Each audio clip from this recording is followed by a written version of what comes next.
program in March. We're looking forward to one. I'd like to introduce our panel. We have Dr. Rona Novick. She is one of the premier experts on bullying, especially within the Orthodox community. She's the Dean of Israeli Graduate School of Education and Administration at Yeshiva University. We have Isaac Setton from Magen David Yeshiva High School. Ratzon Gholian, who is one of our SBH clinicians. Dr. Nicole Yossef, who is Director of Student Services at the Yeshiva LMHC School. And Debbie Nehmad from Project Safe. Thank you all for coming. Yes. Good evening, everybody.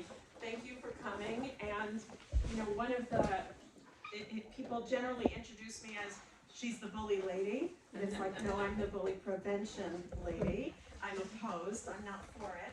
And many years ago, I got interested and involved in bully prevention when a public school in the New York area said the mandates are to bring special needs students back to district, and we're concerned that special students are going to be bullied in our middle school. And so I went back to middle school. I don't advise it. I'm really happy to be past that point of my life. Went back to middle school, and at the end of a day with my team in middle school, told the administration we have good news and bad news. The good news is we see no evidence that your special needs students are being targeted for bullying. Can you guess the bad news? Everyone. It's an equal opportunity employer. Everybody is vulnerable. And in our Jewish communities, even though we teach Torah and mitzvot, we teach midot, we know that we answer to a higher authority. It is happening with our children and in our schools. And we need to know everything that we can so we can do something about it. There's a lot of bad behavior to go around these days. Bullying is actually a very specific type of behavior. Bullying is the deliberate abuse of power to cause harm to another person. And generally it's assumed that it's repeated. It's not a one-time action. It's a repeated abuse of power to cause harm to another. The reason that definition is important is that if I see two children at recess fighting over the swing, two friends fighting over the swing, I can solve that problem by creating a schedule, by negotiating how they're going to share the swing. But if there are ample swings available, but one king or queen of the playground says to everyone else, this is my swing. Nobody goes on this swing unless I say you can go on that swing. I can make all the schedules in the world. It's not going to solve the problem. Bullying is about an abuse of power to deliberately cause harm. We don't like to think that children would deliberately cause harm on another child, but I will tell you, I've been clapping al hate my entire life for what I did to my sister. So we know that children can be mean and cruel, and it is our job as parents to raise children to go beyond their own needs and to think about the needs of others. There's lots of bad social behavior. Fighting over the swings is not good, even if you're not being the king of the playground. But this is a particular form of aggression, and the 3 or 4 types now of bullying that we have are identified by the harm it causes. So physical bullying causes physical harm. Used to be boys only. Now, guess what, ladies? We've come a long way. We've gotten physically aggressive too. Emotional bullying, name calling, harassment, teasing. Used to be only girls did that. Guess what, guys? Your kinder, gentler side, you're doing it now too. And in our communities, social bullying is not only prevalent, but it's particularly painful. It is limiting one's ability to be in a group. I made a club, you can't be in it. These people are coming to my house tomorrow, but you're not allowed to come. And cyberbullying, using any form of technology, whether it's phone, computer games, in order to bully another. It is very prevalent. We heard the statistics. 50% of students in a 2021 study, 50% of students said that they saw bullying in school. 15% report being bullied online. Over 85% report they're witnessing it directly in the moment. If you ask, are you hearing about it on social media, the numbers go even up. Much higher, approach 100% are hearing about bullying happening. So we said what bullying is. What bullying is not is, it isn't two friends fighting. It isn't the natural vicissitudes in middle school and high school of those, they used to be so friendly, and now she's made other friends, or he's turned to another peer group, or this group is not as interested in sports as they used to be, and now the sports guys are over here, and the cliques phenomena that we see in schools. Some of that is just natural social shuffling that happens in school. Again, it doesn't mean that we don't want to help our children navigate through all of that in the nicest way possible without hurting other people's feelings. But bullying is not two friends arguing. It is not one child at lunch saying, "I'm sorry, I will not share my Doritos." That is not bullying. It's not polite, it's not nice, but it's not bullying. I really like my Doritos. I'm not going to share them with you. So we have to realize that I get so many calls daily. Schools, parents, administrators. There's a bullying problem in the 2nd grade. And I ask, what's going on? It isn't a bullying problem, it's an aggression problem. There's a bullying problem with these girls in the 7th grade. It's not bullying, it's a friendship. They're navigating friendship struggles. It's not necessarily bullying. Doesn't mean we don't work on it, but it's a different problem. I want to take just a few minutes to tell you what we know from careful research about bullies and victims. But I want you to just for a moment I'm going to tell parents to do something impossible. Don't worry. Don't worry, because this research is about significant bullies and victims. Not a child who bullied once on Tuesday, not a child who was a victim once in 3rd grade. The research is done on children who persistently engage in this type of behavior. And what we find is that chronic bullies are impulsive and aggressive and bossy. They like to be in charge. And their most common and important deficit, their area of weakness, is empathy. They have a hard time understanding somebody else's pain. They're the child who you come home with 4 bags of groceries and you're struggling to open the door and they say, "Mom, could you get me that?" They don't realize, they don't process where other people are as good as other children may naturally do so. How many people in the room have heard that bullies bully because they have low self-esteem? So I'm going to tell you right now, if nothing else, you're going to leave here that myth corrected.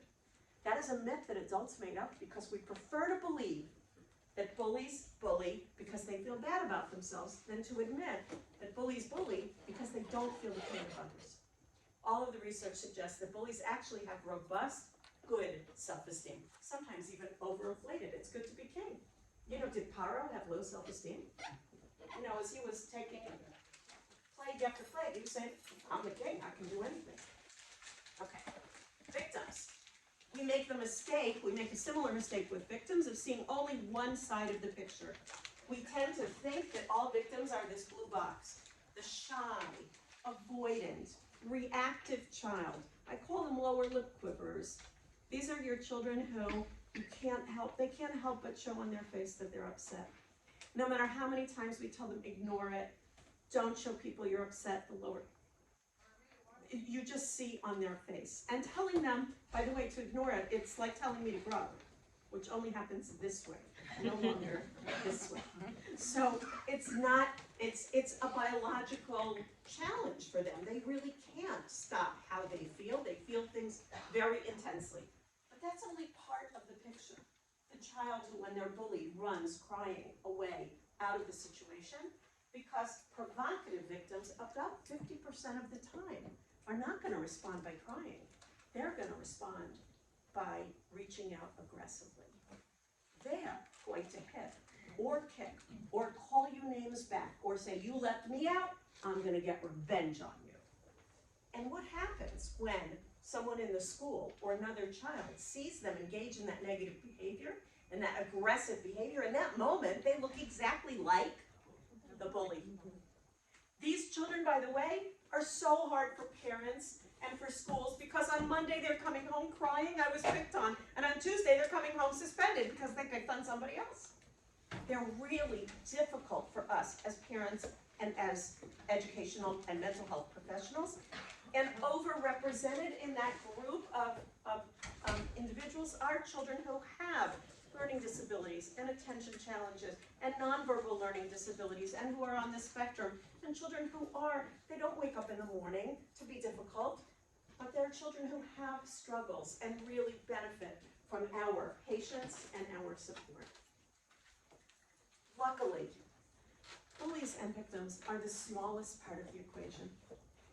Most children will be neither, or they will fleetingly be a bully or victim once or twice in their life, but they will always be bystanders. And it turns out that whether bullies take hold in a social situation, and by the way, our children are living their lives in a fish tank, in a fishbowl. They have no way out. They're not adults. They don't wake up in the morning and say, I'm opting out. I don't like the fish tank I'm swimming in. It's a little toxic. I'm gonna go swim someplace else. No, they're stuck in the same classroom, in the same school culture, all day long. And whether a bully takes hold of a victim and continues to torment them has more to do with the bystanders than with anything else. How the bystanders respond is going to send a clear message to both bullies and victims. If Shira calls Jenny a name in the hallway and all the girls walk by and laugh, they have sent a green light to Shira. She's the bully.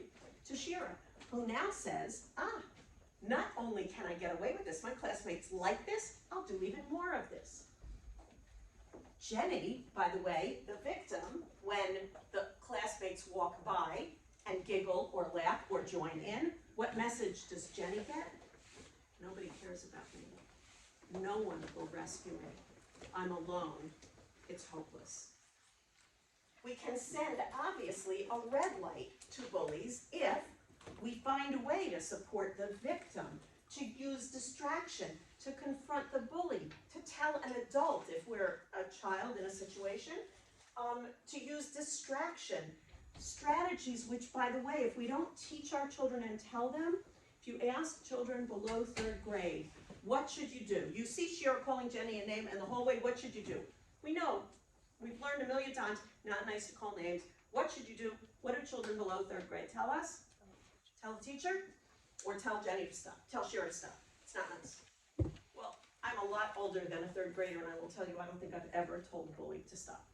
Doesn't feel safe, doesn't feel comfortable. If confronting the bully is the only option I think I have, I'm not gonna do it.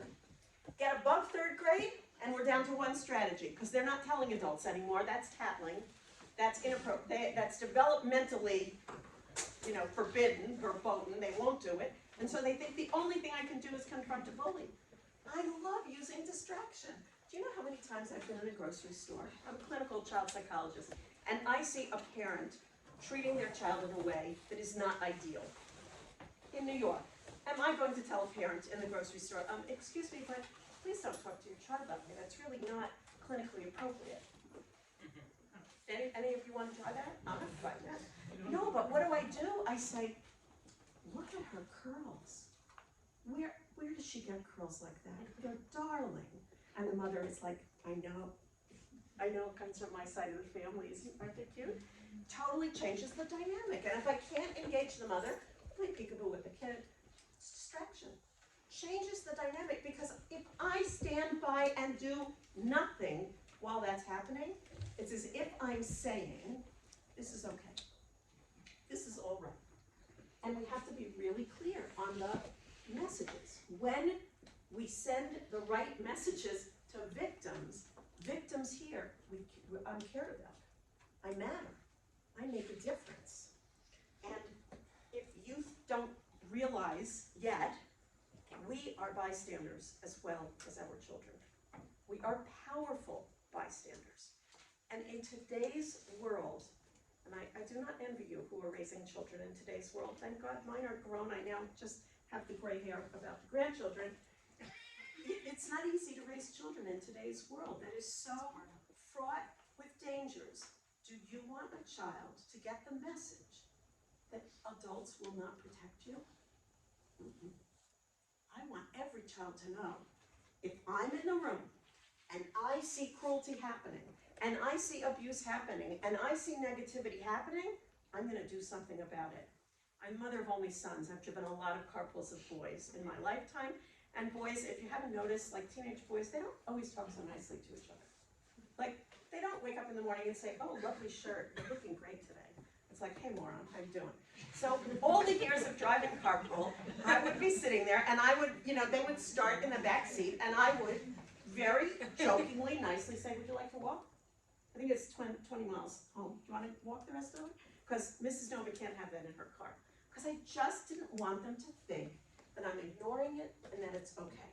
If they called each other gay, if they used racial or religious epithets, I said, sorry, I can't, car doesn't move if that's what happens. You can walk, you can call an Uber, but you don't come in my car if that's how you're going to talk. It offends my sensitive ears. If I needed to make a joke, I would, but I wouldn't let it happen without me making the point.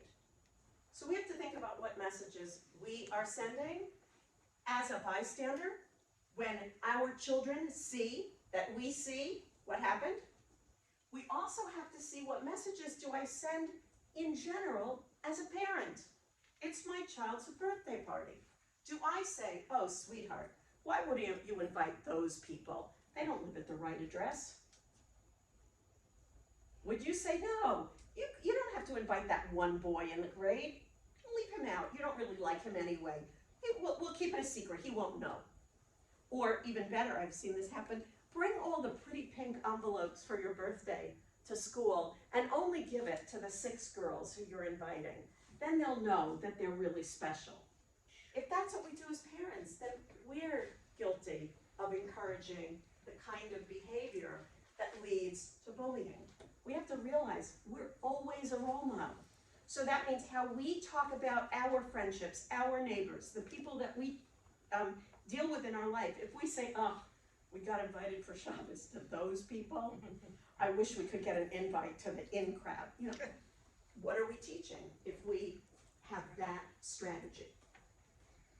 Over the years, I have met parents who very clearly communicate these beliefs, and I'm just going to tell you, if you own these, if these are yours, they get in the way. If you're raising your child to believe that they're all that matters, that's not raising a child who's going to participate to the betterment of our world or who's going to make a difference as a positive bystander. If you're raising a child with the belief that to get ahead you have to step on others, I'm sorry, I don't believe it, and I look for every example, whether it's in sports, whether it's in politics, whether it's in business, I look for every example of when the nice guy doesn't finish last. Adam Grant has a great book called Giving, where he documents so clearly scientific evidence that it is not the cruel people that get ahead in life. It's actually the generous people who do. Someone bothers you, you hit them right back. There's always a man who comes up to me after this talk who says, listen, Novick, I put bullies in their place. I punched the guy kicked sand on my towel, I punched him, he never bullied me again. For every story you can tell me about that, there are 3,500 million stories of the victim who tried to hit back, kick back, whatever, and it made it 10 times worse. And by the way, bullies don't pick victims who they think are going to be able to trounce them. And so it's very unlikely they're going to be success. I can't tell my child who to be friends with. You can tell your child who to be civil to, who to be friendly to, who to be inclusive with. Not their best friends, you're right, but you can make a difference. And I tell my child, stay away from trouble. You see trouble, you just stay away. I'll get back to that in a minute. Your parent power, with you have enormous influence as parents. The research, again, we don't feel it because we think they tell us. They're so good at telling us, you're the worst parent in the world. I'm not listening to you. Everybody else is parent. And they give us messages that we think we don't have power. But all the research says parents have the #1 influence in their children's life, even into adolescence. With your children, find opportunities to talk, to listen, to share your values, to ask them, who did you share things with today? How did that stuff go at recess? Who did you sit with? Who did you invite into your group? Provide oversight and supervision. We're going to hear from Isaac Setton all about cyber issues. supervise them in the real world, supervise them in the virtual world. With schools and organizations, be an advocate for acceptance, be an advocate for inclusivity, help your schools. I always say, inform your school, don't storm your school. They're trying, they're working hard, be their partner, give them the information that they need and the support that they need. And in your community, think how you can be inclusive and welcoming.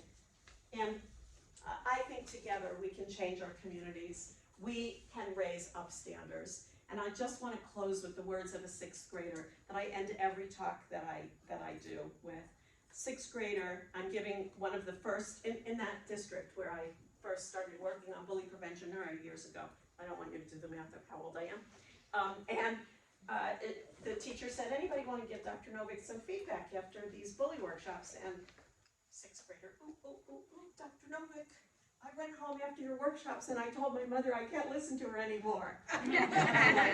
Oh, Novick banned from all work with children. I'm seeing the headlines. But she went on to say, my mother always told me, if you see trouble, stay away from trouble. And I realized after these workshops, if a friend of mine's in trouble and I stay away, what kind of friend am I? She went on to say, I get chills every single time I say this. That's why I do this work. So Dr. Novick, if I see a human being in trouble and I walk away, what kind of human being am I? We are people of the Torah. We have the unbelievable gift to raise children who are value-driven, who are gifts from God, and who are human beings that we can be proud of. I look forward to hearing from my colleagues tonight. Thank you all very much.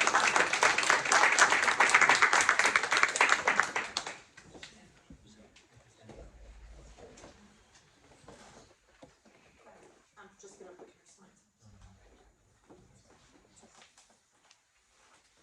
Hi everyone, my name is Setton. I work in Magen David Yeshiva High School, and I also run a private practice, usually in the evenings.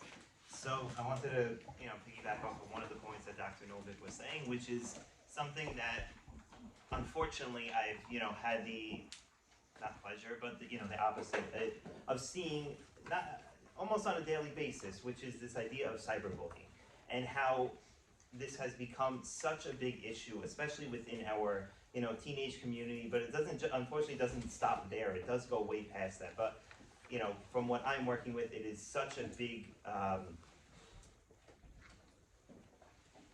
it's such a big issue with our teens, because, as Dr. Novick said, there are many people who are facing it, and I would say there's almost 100% of the students these days who are, in fact, bystanders to it. If they're not someone who's being bullied, it is so easy for them to see others who are being bullied.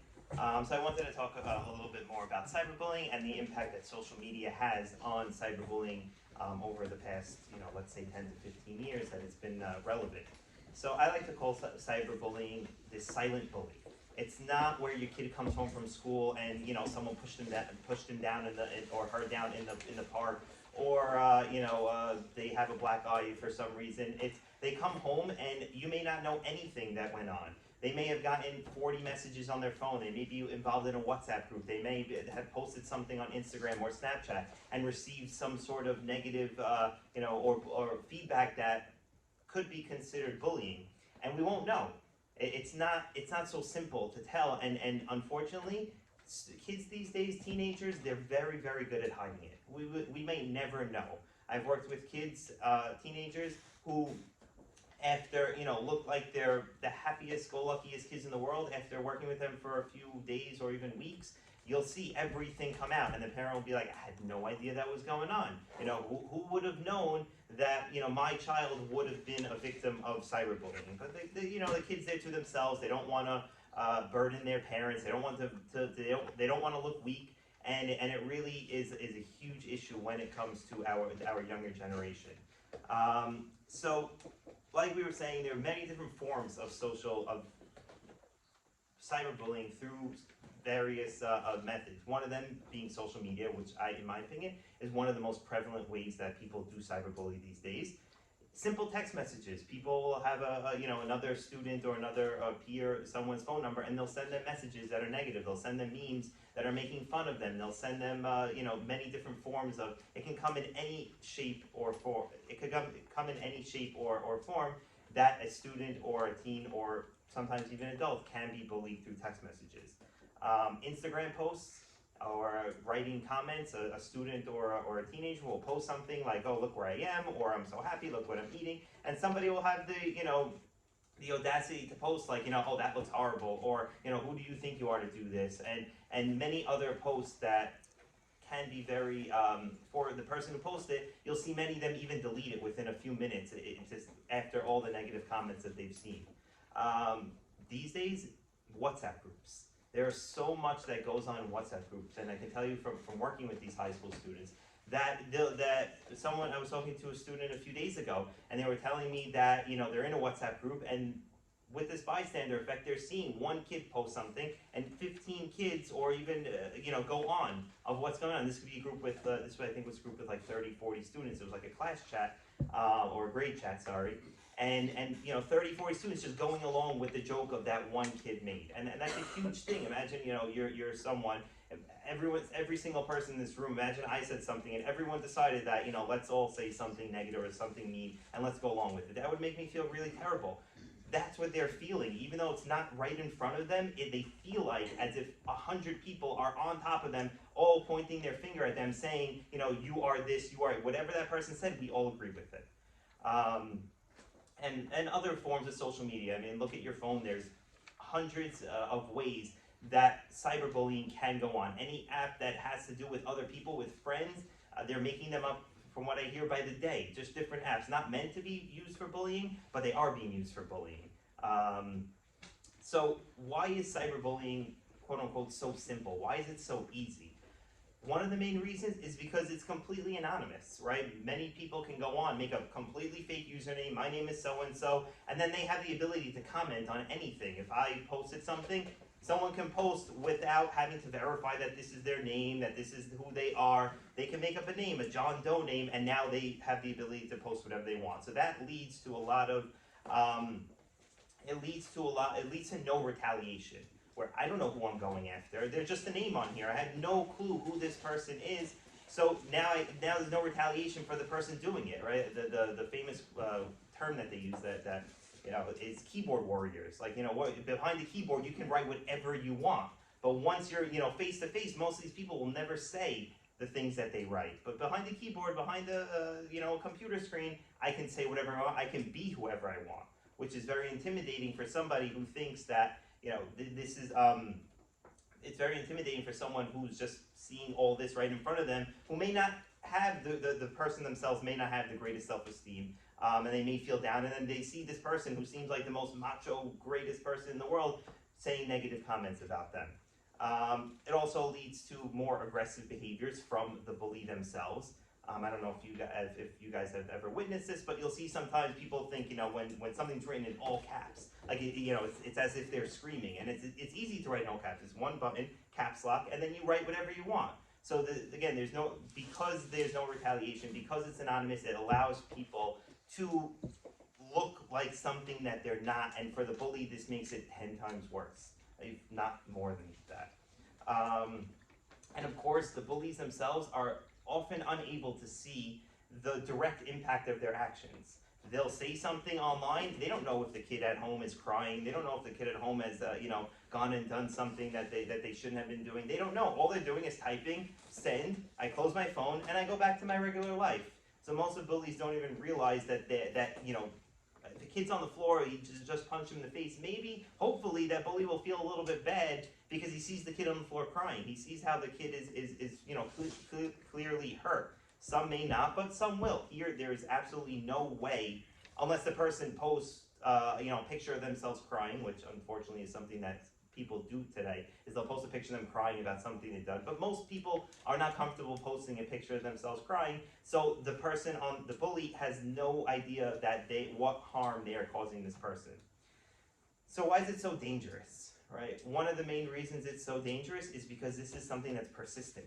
because there's no retaliation, because there's no way of usually finding out who this is, this can go on and on and on and on. It can go on for weeks unless the, and we think sometimes, right, which is a trap that I've fallen into, which is, oh, just block them, just block their account and go on, and go on with your life, keep moving. And then I thought about it and I was like, but that's not so simple, because if they're making a fake username, what's to prevent them from making another fake username and going again? So it's not so simple as in, oh, they'll stop, eventually they'll get tired of it.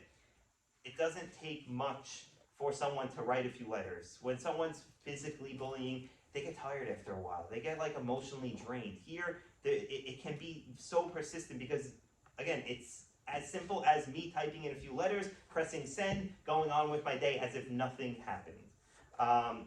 It's permanent, right? Whatever we do post online, it stays there, it's stuck there. The kid has this message now till whenever. Somebody, I know many times what happens is students will post a picture of somebody else. Okay, fine, a lot of kids got upset about it, they deleted it. But what about the other? Again, let's talk these grade chats where there's almost, 80 to 100 kids in it. You're telling me not one person from that chat kept the not so flattering picture? Of course somebody has their hands on it, somebody has something. And anytime we post something, it's there. A few hours ago, even before I came here, I was on searching Twitter, and somebody thought they were breaking some big news about I don't know how many baseball fans here, like that Aaron Judge was going to sign with the San Francisco Giants, and happened to be because this person was so quick to write it, they wrote the arson judge. They misspelled it, and for the next 3 hours, not even kidding, people were just making fun. Again, not I don't think in a negative way, but they were just making fun of this guy. It's permanent, and even though the person who tweeted it, who was a well-known sports writer, even though he deleted the tweet, I saw 100 screenshots of people who had this exact tweet. So imagine if we think that or the bully thinks that, or they're going to post something, and okay, I feel bad about it now, maybe the kid actually feels hurt. Unfortunately, it's too late. It's stuck there. It's permanent. It's done. There's nothing we can do about it because we don't know how many people that's gone to. And I'm sure many of you guys have seen it. Anything that's, you'll see a clip, you'll see a voice note, something that's been posted on one WhatsApp group, goes to another, goes to another, goes to another. Within 30 seconds sometimes, that one WhatsApp picture can be forwarded to thousands upon thousands of people. Again, that's permanent. There's no way you're getting to every single one of those people who saved that screenshot or saved that video clip or saved that voice note, and you're getting them to delete it. So that's why it's so dangerous, and these things, unfortunately, do get brought up in many, many years from now. If you look back 10 years, they'll tell people who are in a spotlight, telling them, what was this thing you did like 10 years ago?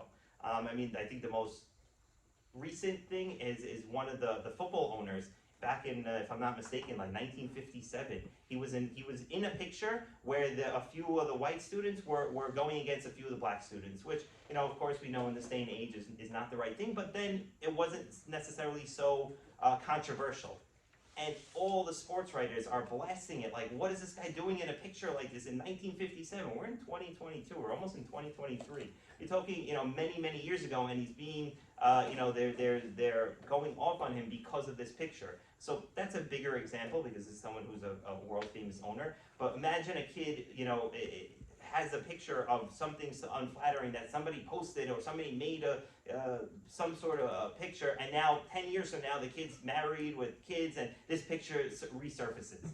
This is not something we faced 10, 15 years ago because most things weren't shared on social media. Most things weren't out there. It was okay, you had a funny picture, it was maybe on your phone, you didn't really send it to other people. It died out when your phone pretty much died out. But with this day and age where everything is permanent, we don't know what can resurface. And the last thing, like I said before, it's very hard to notice. And because it's hard to notice, we don't know we don't realize how dangerous this can actually be, unfortunately, until it can be too late, where a kid, will do things that we'd rather than not do. Again, personally, I've seen it, unfortunately, on a daily basis, where kids will come and talk to me about different things that they're going through. I've seen them over the years, friendships being broken over one text, one this. I sent this to somebody else, and for some reason that person screenshot it and sent it to the first friend. right? Friend A talks about friend B, friend C gets the picture, sends it to friend B. Now friend A and friend B have no reason to be friends with each other. They don't want to look at each other, and unfortunately the idea of cyberbullying has destroyed friendships. I can imagine it's destroyed much more than that. And one personal story I remember from many years ago, back when I was in high school, when Facebook was like the thing to go on, pre-Instagram, pre-Twitter, and all those other ones. And there was there was an app within Facebook that was called Honesty Box. I don't know if any of you remember that. Yeah, I was researching a little bit before I came here. And Honesty Box was a way to go on Facebook, and it was a little like box, and you wrote down like, you would write to somebody, whoever had the app installed on their Facebook, you'd write whatever you want. It was completely anonymous. All it would say was if a boy wrote it or a girl wrote it. So clearly people would write things that were not so flattering, people would write things that were a little bit too flattering, but it was all anonymous. And at some point, there was like a 2 to 3 hour, we'll call it a glitch or a malfunction in this app, where for those 2 to 3 hours, everything was visible. Whoever posted something, it said their name directly under, as opposed to anonymous. Yeah, I was looking it up earlier today, and I saw someone who commented there was this malfunction, so I knew I wasn't just dreaming it. But I do remember it, and I remember I was in school. I forgot if I was a junior or senior at the time, but the chaos that ensued that day from people who wrote things about other people was horrendous. And as a student, I remember this, and I was like, oh my God, this is going to destroy people. This is going to completely derail any friendships that were going on, because people, it was just a joke, I didn't really mean it. At the end of the day, it's not just a joke. People take things seriously, and we see how much of an impact this has on every single person involved. So what can we do? To reiterate on a few things that Dr. Novick said, check in with your kids, see how they're doing. We want to make sure that they're on a good path. We want to make sure that they're feeling okay. I've spoken to, thankfully, many kids over the years, and they want to talk about their things. Sometimes they're just scared.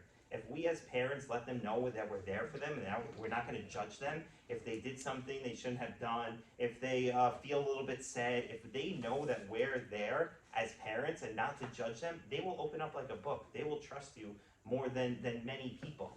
And that's one of the ways that I connect with kids, and I let them know. I'm like, you can trust me. There's no judgment. I'm not going to tell anybody unless, of course, there's some danger behind it. And they open up like a book, and there's so much that they will tell me that they will have no reason to tell anybody else, unless, as parents, we tell them we're there for you. We're not going to judge you. We're not going to look at you any different. If you made a mistake, that's okay. If you're on the bullying side, if you're on the victim side, we're gonna help you. We're gonna not be that bystander who's just allowing these things to happen. That's what we need our kids to know. Monitor their social media. Again, it's hard to get on their phones, but for those of you who can go on their phones, monitor it. Over the years, I've spoken to parents who will, they'll make a pact with their kids, especially the younger ones. Let me, check your phone, let me see what's going on. And the things parents find sometimes are very alarming. And once they know, that's when they can jump into action. As opposed to a parent who says, I'm not going to spy on my kid, I'm not going to look at my kid's phone, because that's just an invasion of privacy. I can't imagine any parent who at the end of the day would say, you know what, that wasn't worth looking at their phone for, if they find something that they really can be of help to their child. One of the best things we can do is talk to other parents, see what's going on, especially the parents.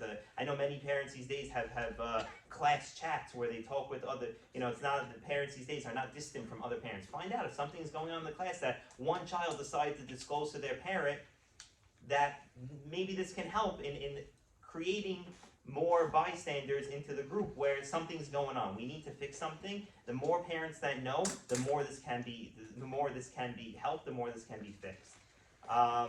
And of course, to your kids, tell them to be careful what they share. Tell them the dangers of being online. Tell them if somebody tries to post things, if it's coming from anonymously, as hard as it is, we have to figure out a way to either limit what we post, or to understand that people are going to post things and I can't get too involved in what they're going to post. And of course, like Dr. Novick said, teach your kids to not be the bystanders, because hopefully most of the kids that we're dealing with are the bystanders, and the more we teach those bystanders, the more we teach the other kids to be empowered, the more we teach the other kids to stand up for the one kid who's maybe bullied, and you could probably see if, you know, if you ask many kids, they'll know, yeah, so-and-so, unfortunately, you know, they're the one that gets bullied. So what do you do about it? You know, nothing, because, you know, I'm just one person, what am I gonna do? But if we empower a group, right, and again, I'm telling this from experience of kids that I've seen where, you know, one student will say, okay, you know what, they're in the WhatsApp group, they're right, that's not nice. Or, and you'll see 4 kids after that, you're right, you know, okay, never mind, let's, whatever happened, unfortunately happened, but that can prevent future messages from going out. That can prevent future bullying situations for you know, kids in these groups. Thank you so much.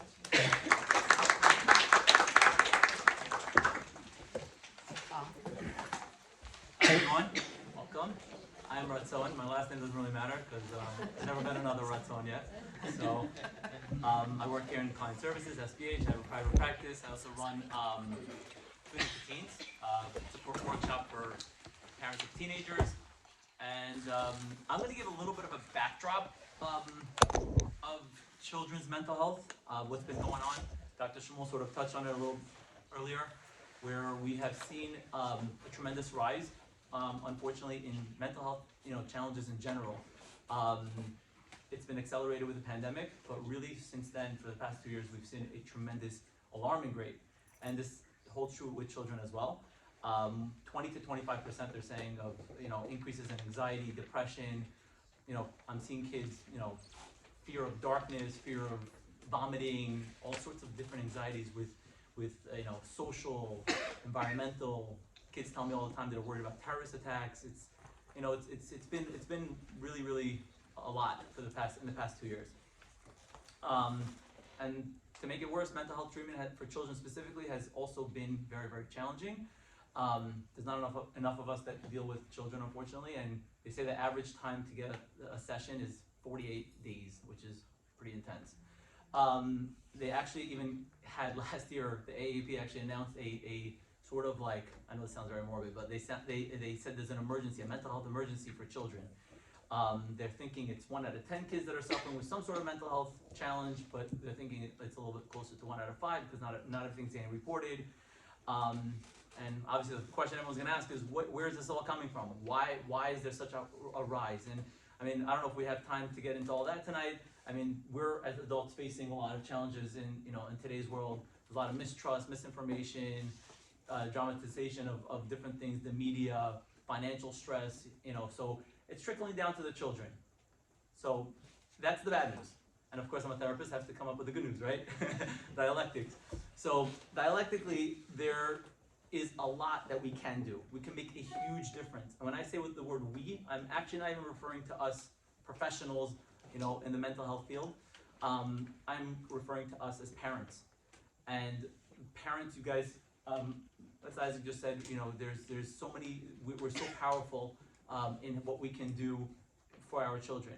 So the real, if we as parents can deal with the, you know, if we are effective parents, we actually are able to protect our children from a lot of these mental health struggles that come up. So what I would like to do tonight is you know, it ties back into bullying, but I wanted, because parents always ask me, what can I do different? What do I do? Give me tips, give me feedback. Well, what do I do? Where should I go? This is the question I get all the time. So I'm gonna give you guys tonight 4 very important things that you can walk away with, that if you implement these things and you implement them well, you will actually create a very strong protective factor for your children from bullying and from mental health and, you know, challenges in general. And what are they? So, unlike Freudian logic, Freudians will tell you that everything is the mother's fault. That's what he said, right? Dr. Shmuel, is that true? I find that parents are incredible. They want to learn.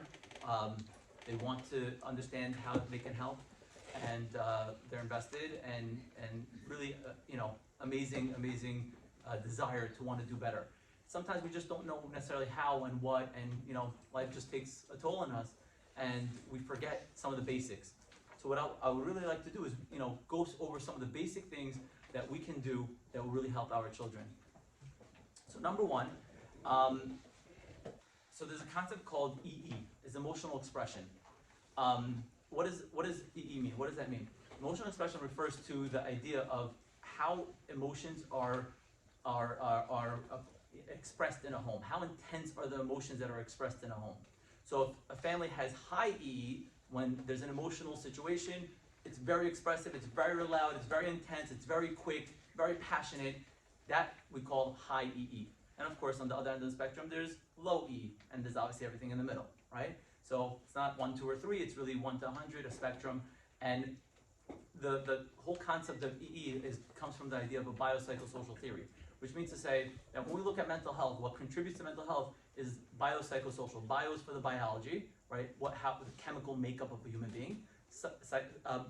Biopsycho, the psycho part is the psychology, what a person thinks, the way they think, and social is a person's environment, which mainly refers to, obviously school, but the home is a huge part of that. So biopsychosocial. So the environment is so important for a person's overall mental health, right? Therefore, when it comes to emotional situations at home, we want to try to lower the EE. So whatever your number is, you can gauge yourself, no one's judging you, but you want to lower that as much as possible. When things come up, you want to try to work on being calm and collected and working through things in a way where it's conducive, where it's problem solving, where it's not emotional, it's not off the cuff. So that also requires some investment on our end as parents, because we need to take care of ourselves. We need to make sure that we're in a good place. So we should invest in ourselves as well, so that we can create an environment that's conducive for children growing up in a healthy manner. So that's number 1. We want to lower the EE. Number 2 is spending quality family time together. This is research across the board shows this is the number 1 protective factor, is in terms of actually that research is regarding bullying and overall self-confidence, is the idea of having family time together. If a kid feels connected at home, if a kid knows that in their house they're accepted and they're one of the family members, and it's not an isolated, disconnected family, that is a huge protective factor. So what do we want to do? We want to eat dinner together as much as possible, which I find many of the families I work with really difficult. Myself as well, I work evenings, obviously. It's a difficult thing to accomplish. But the more we can do this, the better off we are. Taking short trips together, doing things on weekends with each other, including each other. And when we're home, taking advantage of the times that we are together to connect and to do things with each other. So we want to do that as much as possible. By having this feeling of connectedness, that is a very, very strong protective factor, and it alleviates a lot of the children's anxieties and feelings of self-worth and value. The third thing that I want to talk about tonight is allowing space for emotions. This is huge. What I find is it's very, very difficult for parents or anyone to sit with uncomfortable emotions. Very, very difficult. So if a kid is telling you something uncomfortable, what happens is, what tends to happen for a lot of parents is they have a hard time sitting with it. So they want to solve it, they want to brush it off, they want to dismiss it, they don't want to hear it, right? Now, it is uncomfortable, but we have to make our houses a place where it's comfortable for kids to bring up emotions, to express emotions. We need to allow that. What I call it sitting with an emotion. Not necessarily solving, sit with the emotion. So they're saying something to you, what you want to do is sit with it. So if a kid comes home, even if it's not a emotional thing, let's say this kid was telling me the other day, when he fell and he scraped his knee, he was hurting on his knee, but he was actually scared. The emotion that he was feeling was he was very scared. And to this day, this is 3 years later, he was telling me the story from something that happened 3 years ago. He said, I remember clearly that I walked into the house and my knee was bleeding and I was crying, but I couldn't tell my parents I was scared. I'm okay. That tells me something. It tells me that the parents had a hard time, or that the way it was structured is that he had a hard time being able to say, hey, I'm scared, I fell down, I don't know if I hurt myself, I have a concussion, all I know is I'm scared. So we need to make space for the emotions. So that involves, how do we make space for emotions? So if a kid comes and says something to you, we have to ask questions. Make sure you're asking questions. And by asking questions, you're actually facilitating a very emotional conversation where you're okay, you're sending the message that you're okay with whatever you're gonna say. You're asking, so how did that make you feel? What happened? And what was going on for this person? What was going on for that person? And was there anything else? You're creating the space for the emotions to live. How does this help? How does this help, especially what we're talking about with bullying? That's a nice concept. Is how's this going to help? Because if a kid comes home and he sees something scary, or he was bullied, or he doesn't understand something, and he knows that he has a safe place to talk to talk about it, and it's open and available. So he's much more likely to process that with you. If you're going to ask questions, he'll process that with you. He'll be able to feel safe enough to do that, and he will not be stuck, isolated with these feelings that he has to carry around. But if he doesn't have that place, he feels very isolated, he feels like he misunderstood, unheard, and we never want that. So we definitely want to be able to make it very crystal clear that emotions are safe in this house, and it's okay to feel anything. Sadness, frustration, guilt, jealousy, anything is okay to feel. React, that's a different story, but feeling, for sure. We have to make space for that. The fourth thing is listening to our children. So I cannot stress how important this is, because parents that are very perceptive will capitalize on this. There's so much that kids say without actually saying it. There is a ton. By not saying things, or even by sometimes even asking you a question, your mind should be going as to what made this kid ask this question. I wonder where this is coming from. If you're curious about it and you're listening, you will catch on those cues that they send you, those hints that they're sending you that, hey, I need you to hear me. So it's so important for us as parents to listen. And the type of listening that we like to use is reflective listening. Reflective listening is you're not just, okay, fine, I heard you and done. It's you're hearing it, you're reflecting back to the person what they said. You're showing them that you understand what they're telling you. You're maybe even asking, did I get that right? So you're telling me that you went to school and the kid called you a moron and you felt really hurt. Is that true? Is that what happened? Okay, great, I got it. You're reflecting, right? And part of listening is obviously validating, right? Validating, meaning that you're showing the other person that their emotion, what they're feeling is right, is okay. That's how they feel. You understand it, right? A lot of times parents have a hard time with validation because they think that if I agree to them, I am making it worse, or I am acknowledging that something they may have done is wrong, and I don't want to agree to that. Validation, look it up in the dictionary, does not mean agreement. Validation means I understand you, I get you. You're saying something to me, I hear it, I understand it, I see your perspective. So it's okay, that's what we need to do. We need to be able to listen to them and validate them. So anyone that took my Tune Into Teens class knows that the most important thing in order to parent teenagers is the relationship, right? To cultivate a relationship.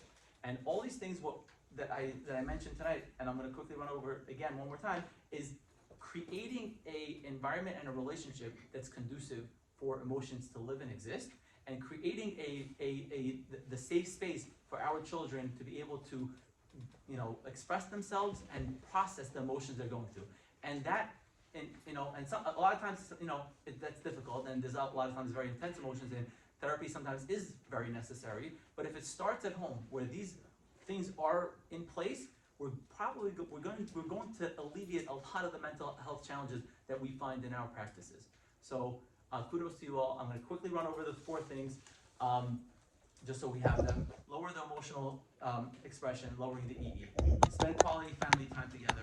Allow space for the emotions. And the last one was listen to your children. See, I can remember them. Thank you for listening. Wait, I want to say one more thing. I forgot one more quick comment that I added at the end. Sorry. Are there any teachers? I know there's a few teachers. I saw teachers in the room. Yes. I want to say that teachers underrated league, you guys are amazing, and I work with teachers all the time. And you guys also, in this whole bullying thing, you guys make obviously a huge difference. And I gotta tell you a quick story on Sunday night where this kid said to me that he was bullied for 3 years, and it never came out for 3 years, that he was never able to express that he was getting bullied for about 3 years. It was very intense. And he said the only reason why he's here today, I won't explain what that means, but you guys understand. The only reason why he's here today is because he had one teacher who, whenever the teacher saw him in the hallway, would ask him how he's doing, give him a smile, and that's the only way that he got through to 9th grade till it came out, and now we're dealing with it. But so teachers, you guys play a huge role also. Thank you very much. Hi everyone. First of all, I just want to say, wow, this is amazing. I'm going to introduce myself, but before I do that, really thank you. This is such an amazing community event right now. I mean, I was talking to Debbie earlier, and I was saying a couple of years ago, we tried to do different different workshops in our school on this topic.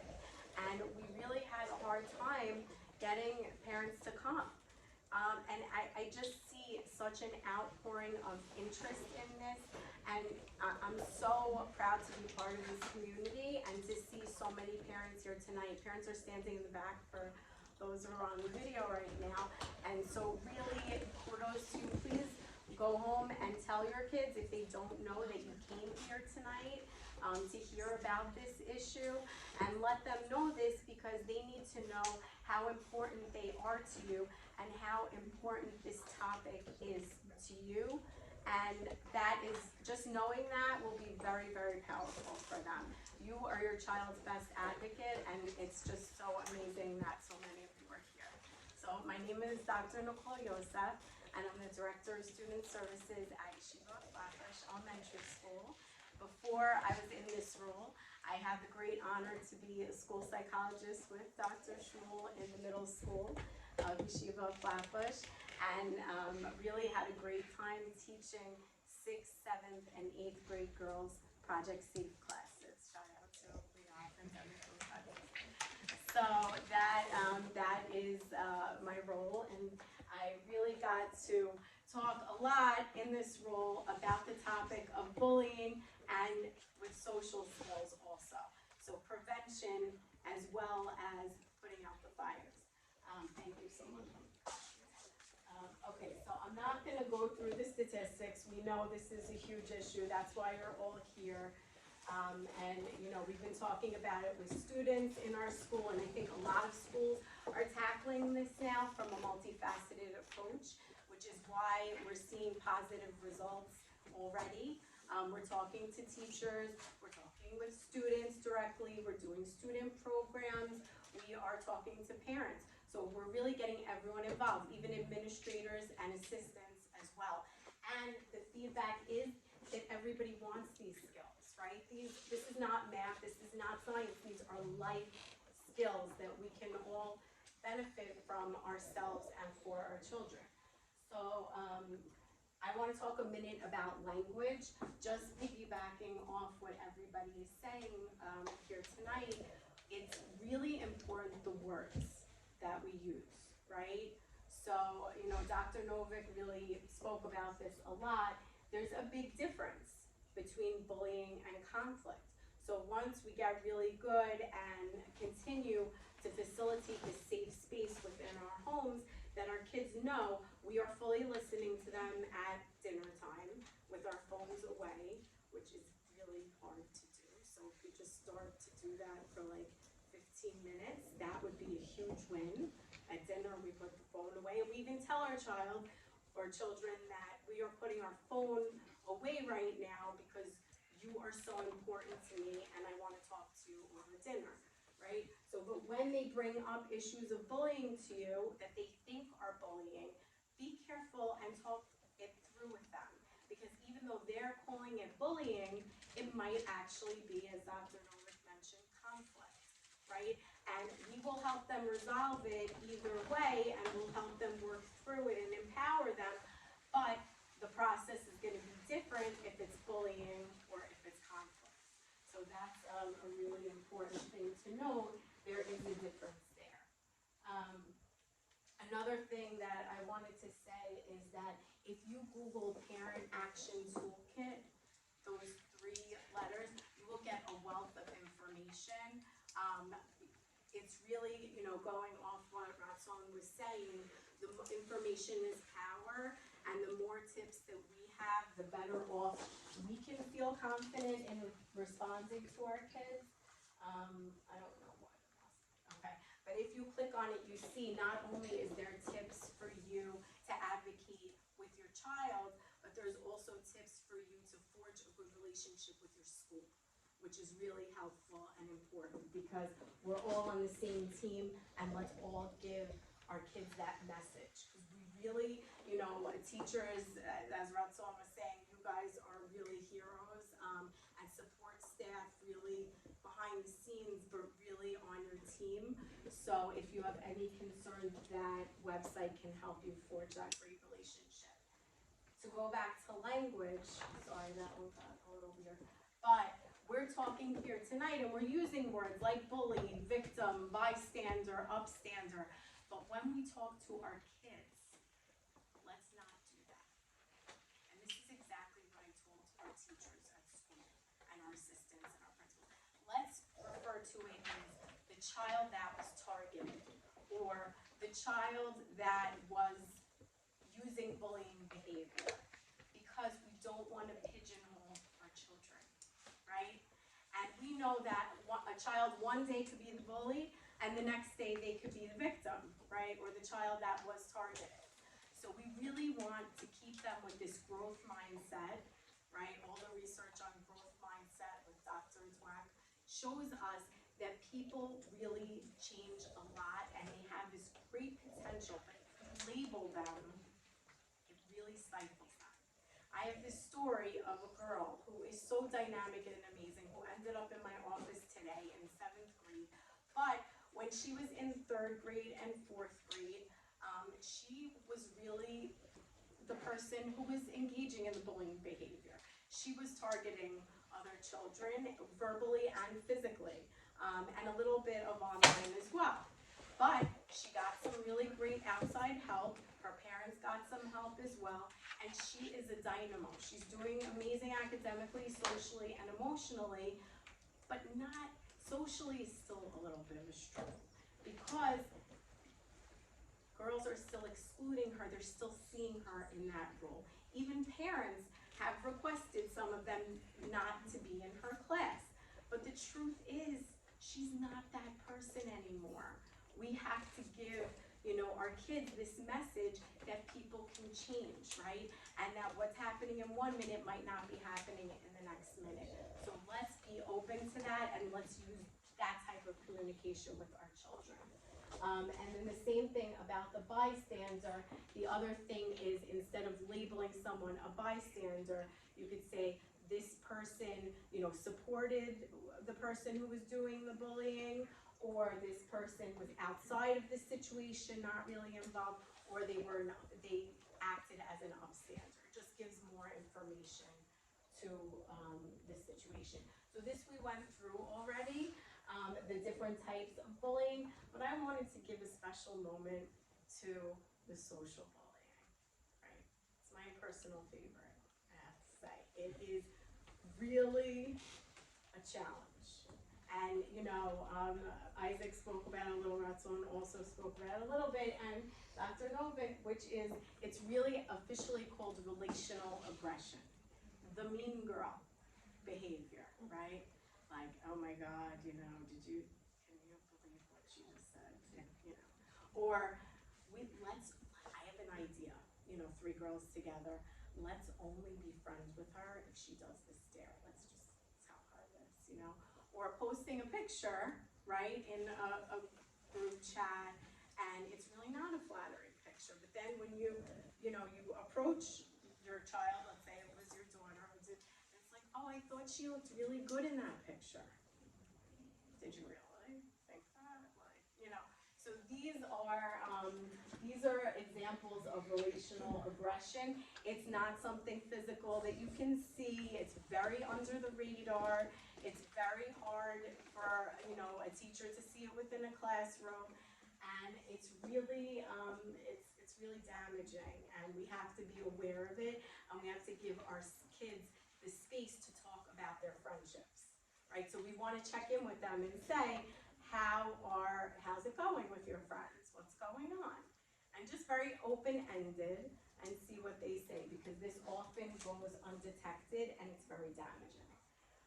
Okay, so these are some examples of, making conditional friendship, rumors or gossip.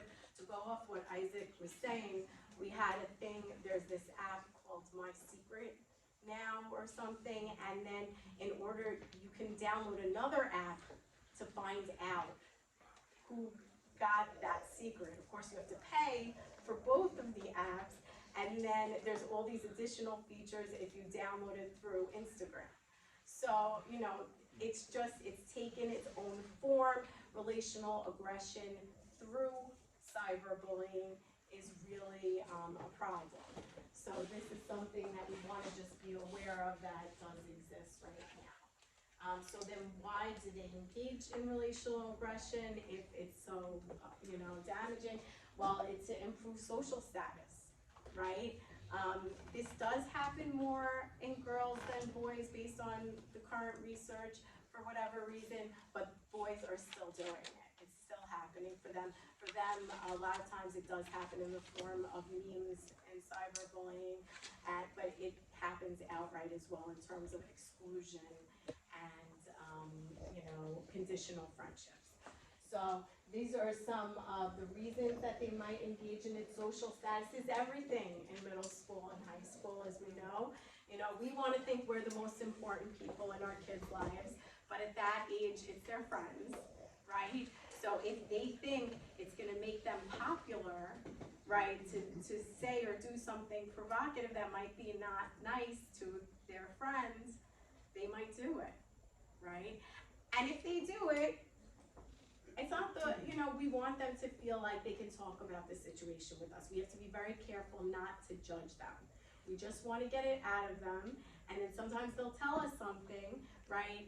Me as a parent, or as a guidance person, and my own kids even, they'll tell me something, and I'm like, you said that?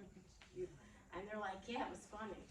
Or like, just joking. That's like another phrase that I was just joking. I didn't mean it. They knew I didn't mean it. But is it really just a joke? Did you have that empathy? Did you think how the person on the receiving end might feel about this? So this is really, something we want them to get to talk about. These are all the negative emotional effects, which Ratzon already spoke about. And then what do? So here are some quick parent tips with relational aggression, right? We want to make friendship cool. How do you do that? So it's really through you, right? Like a lot of times, like I see it, my daughter is still too young for this, but I see it with like my sister and her older daughters, and even my aunt and her daughters, and a lot of times we're drawn to drama. So if my cousin is hearing, oh my God, what happened? I heard you got into a fight with, your friends, and oh my God, what did she like? She did this, like what happened? We want to know about that. It's juicy. This is interesting. It's human nature. But let's try to do less of it, even though we do. This is our best friend, our child, and we do want to share things with them. But instead we want to go and be like, Barbara, my best friend for all these years, you know why she's my best friend? Could you believe what she just did for me? She surprised me on my birthday with a cake. Like, that is a good friend. And talk about the qualities. Why are you such good friends with these people throughout the years, right? And focus them on that. And then ask them which of their friends have done things like that for them. That would be a really good thing to do. And then Ratzon was speaking also about the outwardly teaching kindness, compassion, and empathy. Empathy is my favorite because if you ask any middle school child, what is empathy, they're going to give you the definition for sympathy, which is very different, right, than empathy. But this language, we all need to use this language. They're going to hear it at school. They're going to hear it from you. They're going to start to internalize it and understand it really matters for me to care what other people think, or how they might feel at any given moment, and that I have a lot of power. So Debbie and I were talking about power. If your child doesn't have the highest self-esteem, they're not going to think they really have much power. But each one of us in the room, thank you, Hashem, has so much power. How do we use our power for good? By caring about others. With chesed, and how chesed starts at home. It starts with the family, but it's also extended to our friends, who are our chosen family, right? Okay, so we have to teach our kids emotional intelligence. Not going to go into that. You did, Ratzon did that for us. And then we have teaching kids to be upstanders.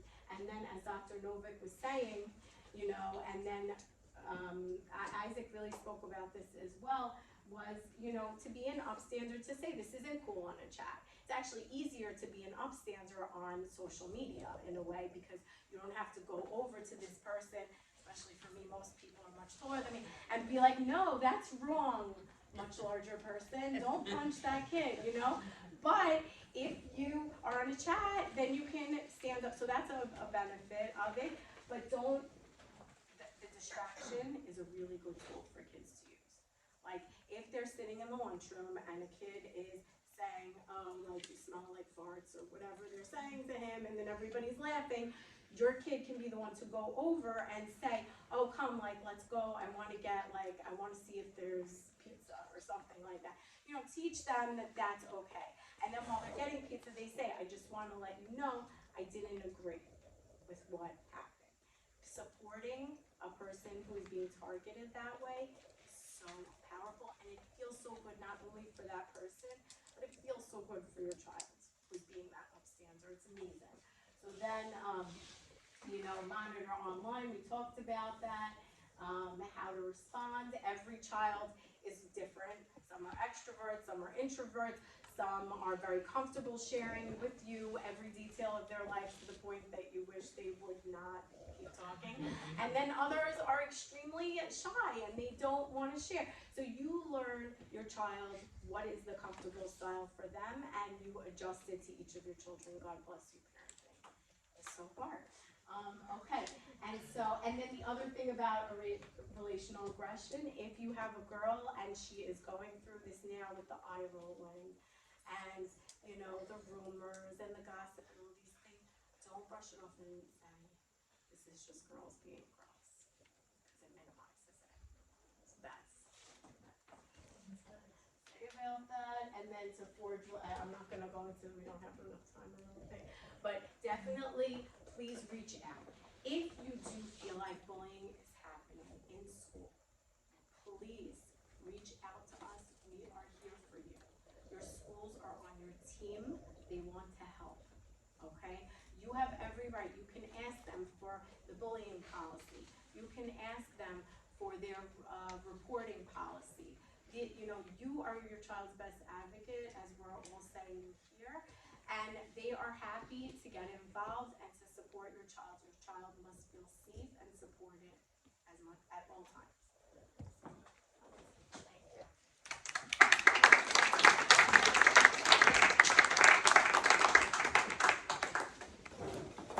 Hi everyone, my name is Nehmad. Some of you, I'll stand up. Some of you might have seen me in programming this past year through the SAFE Foundation also. And I have to say tonight feels very different for me than a lot of the other programming I've been a part of. It's actually the first anti-bullying program that I've been at where I was genuinely moved to tears when some of my colleagues on this panel were speaking. I'm used to being very in control of the story that I tell. I'm here on this panel not because I'm a psychologist, not because I do therapy work with kids, but because I lived this myself as the target of bullying. When I was in 8th grade, I like to say I was probably one of the first people to experience cyberbullying, right, in the early aughts, glorious time for the internet. But there weren't these conversations going on. And while I'll get to this a little bit later, I'm used to being very in control of what I share about my story. And tonight it was really moving to hear my story reflected in so much of what everyone else shared. I'm trying not to get emotional. Liat has seen me speak so many times, and you have never seen me lose my composure. So I share that just to A, be transparent and open it up as a vulnerability that I'm bringing here tonight, but also to tell you that's what this does. That's what these experiences can do. Not always and not every time. But the bullying that I experienced started in 2003, 4, 5, and yet here we are nearly 20 years later and I'm still talking about it. And thank God, part of why I ended up doing workshops with students and telling my story is to show children going through it that you can come out on the other side and you can be, you can be the happy ending to your own story, right? And yet, if I were fully in control of how this affected me, it wouldn't be so difficult to hear myself represented in these slides and in these stories. So I wanted to open with that up. Like Isaac was saying, my classmates made up a screen name back in the days of AIM, where it was free to make a screen name and reach out to whomever. And my classmates, who I had been friends with since kindergarten, if not before, made up a screen name, convinced me that they, knew a friend of mine, and so it felt safe and felt anonymous. And over the course of several weeks of talking to Tara, I shared a lot of information that I never would have shared with my classmates. Simultaneously, what was going on was in-school rifts also, those cliques forming. Unfortunately, I was in a school where we didn't have enough kids to have cliques. So there was the class and there was me, and those were the cliques.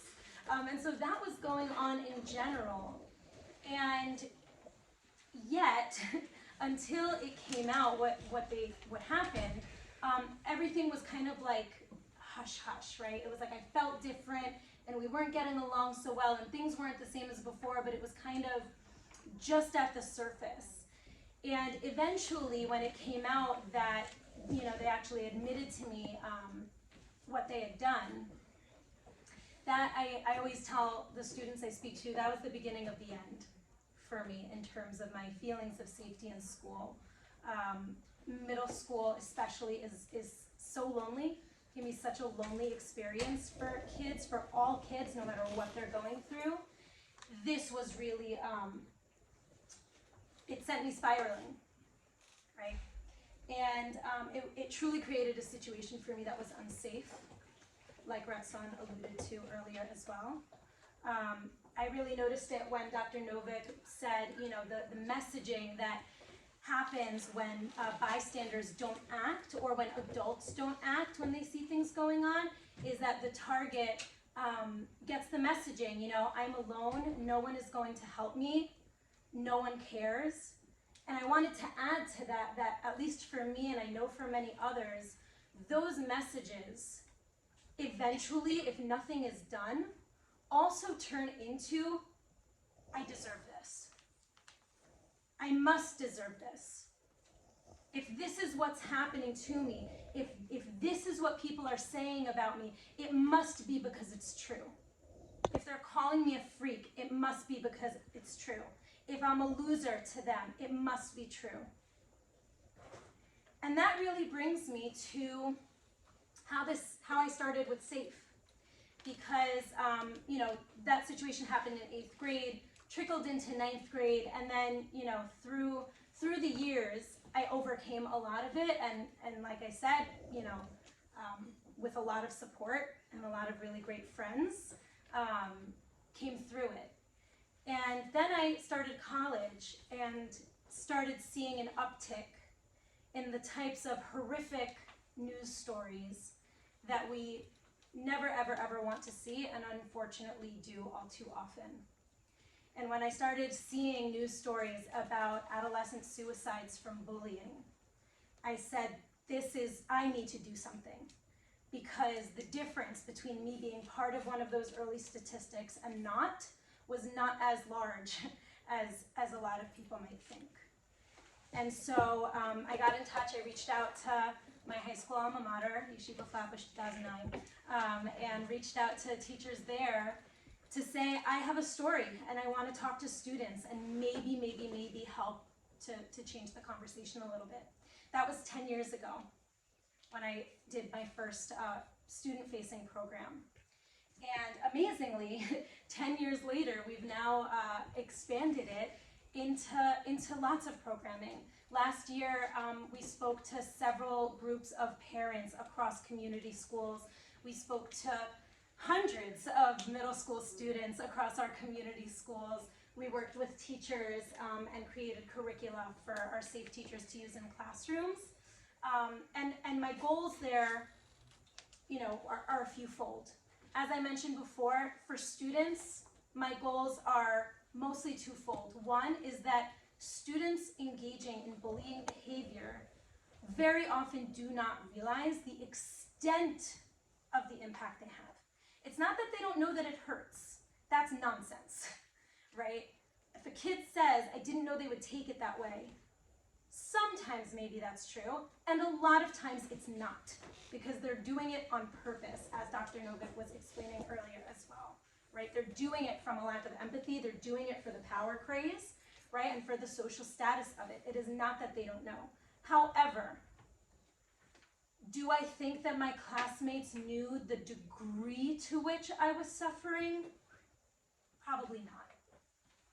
And so my messaging for students and ultimately for you tonight is also to say that this needs to be taken incredibly seriously, because they have no control over just how much it's going to hurt someone. And that's a big part of the messaging that I share with them. And that should inform, the decisions that they make here. And of course, the second reason I do it is, like I mentioned earlier, to show that you can come out on the other side. And I hope, my real hope is that when students see, a poised, confident speaker in front of a large audience saying, that was me. I was the loser. I was the emo kid that nobody talked to. I was the one listening to music that nobody else was listening to. And here I am able to talk about it and able to face that and take ownership of that story. My hope is that that's empowering for them and gives them hope to keep going and to believe in themselves enough to come out the other side. In terms of our parent programming, a couple of quick thoughts. One is that we try to communicate to parents through our programs to help their child take ownership of the problems that really belong to them, right? What do I mean by that? When your child comes home and is upset because so-and-so came in with, a new designer shoes, or, put out a TikTok that everybody liked that TikTok and nobody commented on your TikTok, and they end up responding to that with cruelty, with passive aggression, with aggressive aggression, they have a problem. And it's not a problem of so-and-so's video was better than mine. Their problem is I'm feeling left out or I'm feeling hurt. And that's not to say that we need to prioritize and put on a pedestal, oh my God, my child's feelings were hurt. Everything needs to stop because my child's feelings were hurt. If anything, it's the opposite. We want parents to help their children take ownership of what is theirs. You having your feelings hurt is a you problem. That's a you problem. Not from an insensitive place, but just owning that that's what the problem is. Why? So that they don't make their problem someone else's problem with incivility and bullying behavior.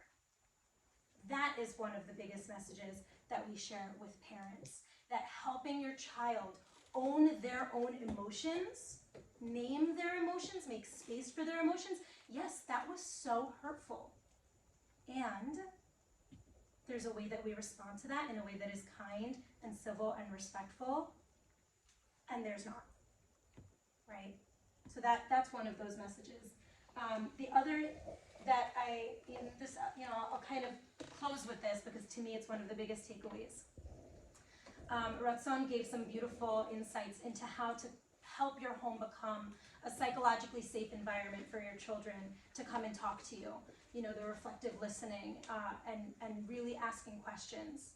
And my hope is that for so many children that I know that it will help and work for so many, there will be some students where no matter how emotionally present you are, they still might hold on and keep it inside because of the shame that they hold, not because of anything you've done. That was me as a child. My parents begged me, and when I say begged me, I mean with tears in their eyes, begged me to talk to them and tell them what was happening. And I refused because I was afraid of getting in trouble for talking to someone I didn't know online, and because I was embarrassed about how this happened to me, and I was afraid that I would need to talk to them about what it was that I shared that was so painful for my classmates to know. And I kept it inside. And so to leave on one really strong takeaway point is that if you've done everything you can, you've created that safe space, you're there, you're involved, you're talking to other parents. I know my parents were talking to other parents, and I know other parents wanted to help. And sometimes that's still not enough. You still have a way to help your child. And that is to get them professional help and say to them, you know what? If you don't want to talk to me, that's okay. You will talk to someone. And we're going to make sure of that and make sure that you are supported, because I see you and I see that you're drowning. You know when your kid is drowning. You know when they're coming home upset. You can still support them even when all else fails by making sure that you reach out to support systems and getting them the help that they need, like my parents did for me. And it's why I'm here today.